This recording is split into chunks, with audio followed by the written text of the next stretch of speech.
حضور پاک علیہ الصلوۃ والسلام کے صحابہ میں سے کسی ایک صحابی کو بھی دیکھ لینا، وہ حضور پر جان قربان کرنے والا ہے۔ ایک صحابی کے بارے میں آتا ہے حضرت ابو دجانہ، آپ علیہ السلام پر تیروں کی برسات ہو رہی تھی کافروں کی طرف سے، تو انہوں نے اپنا سینہ اور اپنی کمر سوچا کیا کافروں کے سامنے کروں، تو انہوں نے کمر کافروں کے سامنے کی اور حضور پاک علیہ السلام کے سامنے آ کر بچاتے رہے، یعنی حضور کو نہ لگے۔ تو جب گرے نا تو ایک صحابی نے ان سے پوچھا کہ عاشق تو سینے پہ تیر کھاتا ہے، تو انہیں کمر پہ کھائے ہیں؟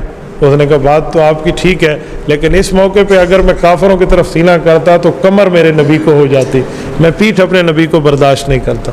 ایک صحابی کے بارے میں آتا ہے کہ اس کا ایک بھائی تھا، وہ کافر تھا، وہ کافروں کی طرف سے اسلام پر حملہ آور ہوا لڑنے کے لیے، اور یہ مسلمانوں کے دفاع میں، اللہ کے رسول کے دفاع میں ساتھ تھے دونوں بھائی، ایک خون، ایک خاندان، ایک ماں باپ کی اولاد تھے۔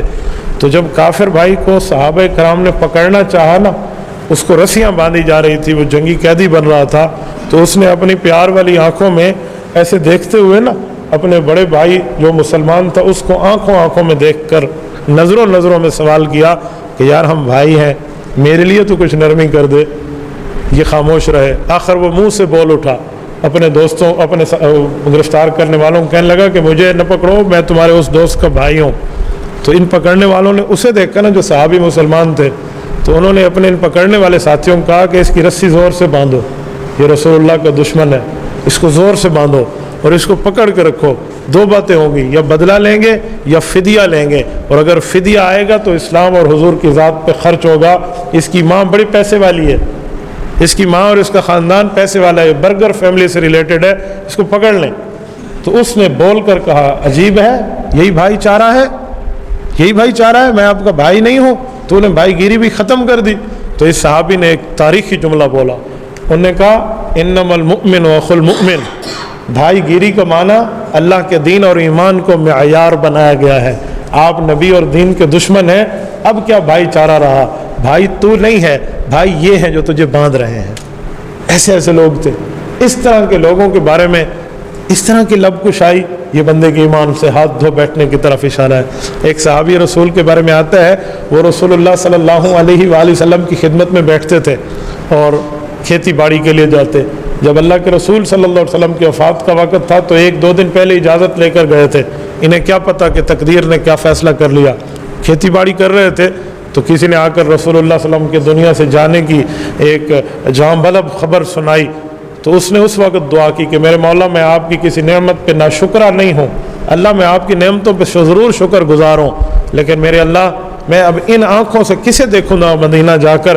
میں جب جاتا تھا حضور کا دیدار کرتا تھا، وہ بھی دنیا سے چلے گئے، میرے اللہ میری نافرمانی نہ سمجھنا، میری آنکھیں اٹھا لے، مجھے اندھا کر دے، مجھے یہ بینائی اب نہیں چاہیے جس آنکھوں سے میں رسول اللہ کا دیدار نہ کر سکوں۔ کہتے ادھر سے دعا ختم ہوئی، اللہ نے اس کی بینائی اٹھا لی۔ ایسے لوگ آپ کہاں سے لیں گے؟ ایسا طبقہ آپ کہاں سے لیں گے؟ اب حضرت علی کو اللہ کے رسول نے اس وقت بلوایا جب 100 کافر حضور کے دروازے پہ کھڑے ہو کے تلواریں اٹھائے ہوئے ہیں، اور حضرت علی حضور کے بستر پہ بڑے آرام سے سو رہے ہیں اور نیند کر رہے ہیں۔ رسول اللہ صلی اللہ علیہ وسلم کے اس بستر پہ جس پہ مارنے کے لیے کافر آیا ہوا ہے، قرآن کریم اس نقشہ کھینچتا ہے اس بات کا، وَإِذْ يَمْكُرُ بِكَ الَّذِينَ كَفَرُوا لَيُثْبِتُوكَ أَوْ يَقْتُلُوكَ أَوْ يُخْرِجُوكَ۔ یہ منظر ہے جب ایک قبیلے کا بندہ آیا ہوا ہے تاکہ قصاص اور بدلہ کو ایک قبیلہ نہ دے، پورا مجمع ہوگا تو قصاص ختم ہو جائے گا۔ اس وقت حضرت علی حضور کے بستر پہ سو رہے ہیں۔ اس طرح جان جوکھیوں میں صحابہ نے خود کو حضور پاک کے واسطے ڈالا تھا، اور وہ ابو بکر صدیق جس کی 6 ریشم کی دکانیں تھیں مکہ میں، اس نے 6 سے 5، 5 سے 4، 4 سے 3، 3 سے 2، 2 سے 1، 1 سے ختم کر کے ایمان پہ لگایا ہے، اسلام پہ لگایا ہے، حضور کی ذات پہ لگایا ہے، لیکن آپ علیہ الصلوۃ والسلام اور دین کے خلاف کچھ برداشت نہیں کیا۔ حضرت ابو بکر صدیق نے اپنے گھر میں جوان بیٹی چھوڑ کے گئے تھے اور بھائیوں کو یعنی اپنے بیٹوں کو کہا تھا کہ اس کی حفاظت کرنا۔ حضرت اسماء رضی اللہ عنہا بڑی بیٹی ابو بکر صدیق کی عین کڑک جوانی میں تھی، اور یہ اپنے نابینا آنکھ سے باپ کو چھوڑ کر اپنی بچیوں کو چھوڑ کے حضور کے ساتھ معراج کی رات ہجرت کی رات گئے تھے۔ ابو جہل جب گھر آیا تھا نا تو اس نے حضرت اسماء سے پوچھا تھا تیرا باپ کہاں گیا ہے؟ کیوں؟ وہ جانتے تھے کہ جہاں ان کے والد ہوں گے نا وہ حضور کے پیرے میں ہی ہوں گے، تو ہم حضور کو تلاش کر لیں گے۔ تو ایک ایسی بات حضرت اسماء نے فرمائی کہ جھوٹ بھی نہ بنے اور دشمن سے بچ بھی جاؤں۔ کہا وہاں گئے جہاں جانا تھا۔ کہاں جانا تھا؟ کہا چلے جہاں چلے گئے ہیں۔ یعنی اسے بتایا نہیں. اس نے تھپڑ مارا حضرت اسما کے چہرے پہ. جو ہم میں بیٹھے ہوئے ہیں نا جن کے سینے میں باپ والا دل ہے اور وہ اپنی جوان بیٹی رکھتے ہیں نا, ذرا وہ بندہ سوچ کے بتائے نا کہ جب جوان بیٹی کے چہرے پہ ایک دشمن آ کے تھپڑ مارے تو والد کے دل پر کیا گزرے گی. ابو بکر نے برداشت کیا ہے حضور کے دین کی خاطر, سب کچھ برداشت کیا ہے رسول اللہ صلی اللہ علیہ وآلہ وسلم کی خوشنودی کی خاطر, ایمان اور اسلام کے تحفظ کی خاطر. ان لوگوں نے تو ہم تک دین پہنچانے میں اپنی زندگیاں لگائی ہیں, اپنا گھر بار لگایا ہے. ان لوگوں نے تو رسول اللہ صلی اللہ علیہ وسلم کے دین پر اپنے مال تک کو قربان کیا. 2 کروڑ روپے سے زائد کا سود بنتا تھا حضرت عباس کا, جو وہ کاروبار کرتے تھے جب سود حرام نہیں ہوا تھا. جس رات سود حرام ہو رہا تھا صبح حضرت عباس کو یہ ادائیگی ہونی تھی اور انہیں ملنا تھا. رات کو اللہ کے رسول پر آیت اتری ہے, انما الخمر والمیسر والانصاب والازلام رجس من عمل الشیطان فاجتنبوہ. ایک حرمت خمر کے بارے میں اور پھر شراب کے بارے میں اور اس کے ساتھ جوئے کے بارے میں اور اس کے ساتھ سود کے بارے میں آیت آئی. فرمایا آپ سود چھوڑ دو. یمحق اللہ الربا ویربی الصدقات. اللہ آپ کو نیکیاں دے گا, پچھلے گناہ رب معاف کر دے گا. سود ختم ہے, اب آپ نے سود نہیں لینا, سود حرام. یہ آیات اتری. حضرت عباس حضور پاک کی خدمت میں آئے کہ یا رسول اللہ ایک 10 بستہ عرض کرتا ہوں, آج رات اعلان نہ فرمائیں, کل اعلان فرما دیں. کیوں؟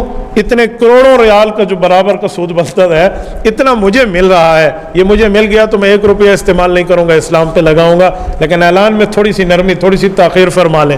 اللہ کے رسول نے جب اعلان فرمایا تو سب سے پہلے فرمایا کہ سود حرام ہے اور میں سب سے پہلے سود کو جو حدر قرار دیتا ہوں وہ اپنے چاچے کا ہے, ہم 1 ٹیڈی بھی نہیں لیں گے.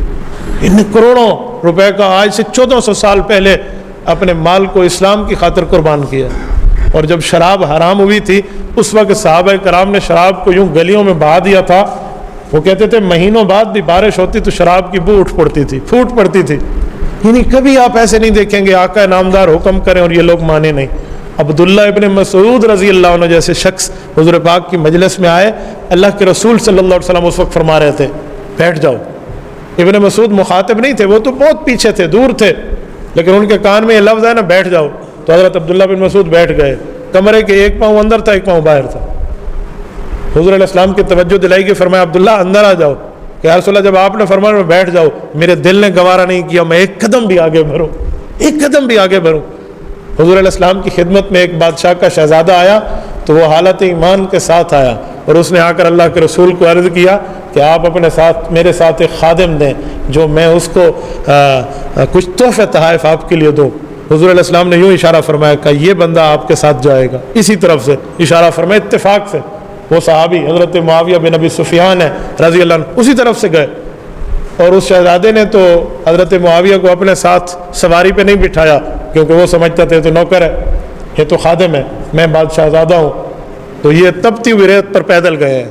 خدا کی قسم عرب کی گرمی جن نے دیکھی ہے نا وہ سمجھتے ہیں. میں نے اپنی آنکھوں سے دیکھا ہے گاڑی کے بانٹ کے اوپر یوں انڈا توڑ کے رکھو تو تل جاتا ہے. آپ عرب کی گرمی شاید نہ جانتے ہو, میں نے صحراؤں میں گھوم کے دیکھا ہے عرب میں اتنی گرمی. حضرت معاویہ پیدل گئے, وہ ساری چیزیں اس کی لے کر آئے اور ننگے پاؤں گئے تھے. جب پوچھا گیا نا کہ جوتی کیوں نہیں پہنی, کہا جوتی تو اس طرف پڑی تھی دوسری طرف, حضور نے حکم اس طرف کا کیا تھا, اگر میں ادھر جاتا تو رسول اللہ صلی اللہ علیہ وسلم کے حکم میں نافرمانی ہو جاتی. ایسے لوگ جنہوں نے اپنی زندگیاں, اپنی مال, اپنی اولاد کو یوں لگایا.